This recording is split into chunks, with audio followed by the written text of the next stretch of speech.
1984 India की history का एक ऐसा चैप्टर जिसके बारे में आज भी डिबेट्स होते हैं, सवाल पूछे जाते हैं और अलग-अलग पॉइंट ऑफ व्यू सामने आते हैं। जून 1984 में इंडियन आर्मी ने एक मिलिट्री ऑपरेशन लॉन्च किया, जिसे ऑपरेशन ब्लू स्टार के नाम से जाना जाता है। अमृतसर के श्री दरबार साहिब कॉम्प्लेक्स में हुई सेक्शन ने पंजाब ही नहीं बल्कि पूरे देश की पॉलिटिक्स, सोसाइटी और हिस्ट्री पर गहरा असर डाला। इसके बाद पंजाब में violence, arrest, human right violation के आरोप और फिर अक्टूबर में 1984 में प्राइम मिनिस्टर इंदिरा गांधी की असैसिनेशन और उसके बाद हुए एंटी सिख रियॉट्स। इन सभी घटनाओं ने लाखों लोगों की जिंदगी बदल दी। लेकिन इन सब के बीच एक नाम सबसे ज्यादा चर्चा में रहा है, संत जरनैल सिंह जी भिंडरावाले। आखिर वो कौन थे? एक रिलीजियस प्रीचर, एक सिख रिवाइवल मूवमेंट के लीडर, या फिर जैसा कि नेशनल मीडिया और गवर्नमेंट के कई सेक्शंस ने उन्हें बताया, एक एक्सट्रीमिस्ट? सच्चाई क्या है? सत श्री अकाल एवरीवन। मैं शुरू कर रही हूँ एक नई हिंदी डॉक्यूमेंट्री सीरीज जो रणबीर सिंह संधू द्वारा लिखी गई बुक संत जरनैल सिंह जी भिंडरावाले पे आधारित है।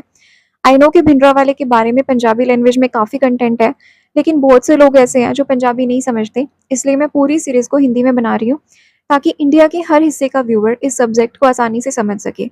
इस सीरीज में हमारा मकसद किसी आइडियोलॉजी को प्रमोट करना या किसी पॉलिटिकल साइड को सपोर्ट करना नहीं है। हम इस बुक में दिए गए फैक्ट्स, आर्ग्यूमेंट्स और हिस्टोरिकल इवेंट्स को समझने की कोशिश करेंगे ताकि हम खुद फैसला कर सके कि उस दौर में रियलिटी में क्या हुआ था। इस बुक की इंट्रोडक्शन एक बहुत इंपॉर्टेंट क्वेश्चन से स्टार्ट होती है। आखिर ऐसा क्या था संत भिंडरावाले की टीचिंग्स, मिशन और पर्सनैलिटी में जिसने उन्हें लाखों सिखों के लिए इंस्पिरेशन बना दिया और साथ ही उन्हें इंडिया के सबसे कंट्रोवर्शियल फिगर्स में से एक भी बना दिया? क्या पंजाब में जो कुछ हुआ वो सब अचानक हुआ था, या उसके पीछे कई दशकों की पॉलिटिकल, रिलीजियस और सोशल डेवलपमेंट्स थी? आने वाले एपिसोड्स में हम स्टेप बाय स्टेप भिंडरावाले की लाइफ जर्नी, दमदमी टकसाल, Punjab politics, operation blue star और 1984 के उन घटनाक्रमों को समझेंगे जिन्होंने हिस्ट्री की दिशा बदल दी। अगर आप इस टॉपिक को स्लोगन्स या हेडलाइन से नहीं बल्कि डेप्थ में समझना चाहते हैं तो इस जर्नी में मेरे साथ बने रहिए, क्योंकि हिस्ट्री को समझने का सबसे बेस्ट तरीका है उसकी पूरी स्टोरी को सुनना।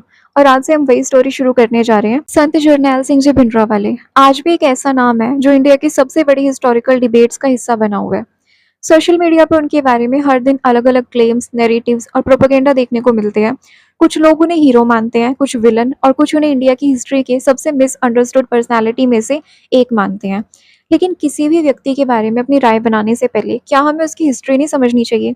क्या हमें ये नहीं जानना चाहिए कि वो कौन थे, क्या करते थे, किस दौर से उभरे और आखिर क्यों आज भी उनके नाम पे इतनी बहस होती है? इसी सवाल का जवाब खोजने के लिए हम इस सीरीज में संत जरनैल सिंह जी के जीवन, उनके मिशन और उस दौर के इतिहास को स्टेप बाय स्टेप समझने की कोशिश करेंगे। तो आइए किसी भी कंक्लूजन पे पहुंचने से पहले एक बार हिस्ट्री को ज़रूर जांच लेते हैं।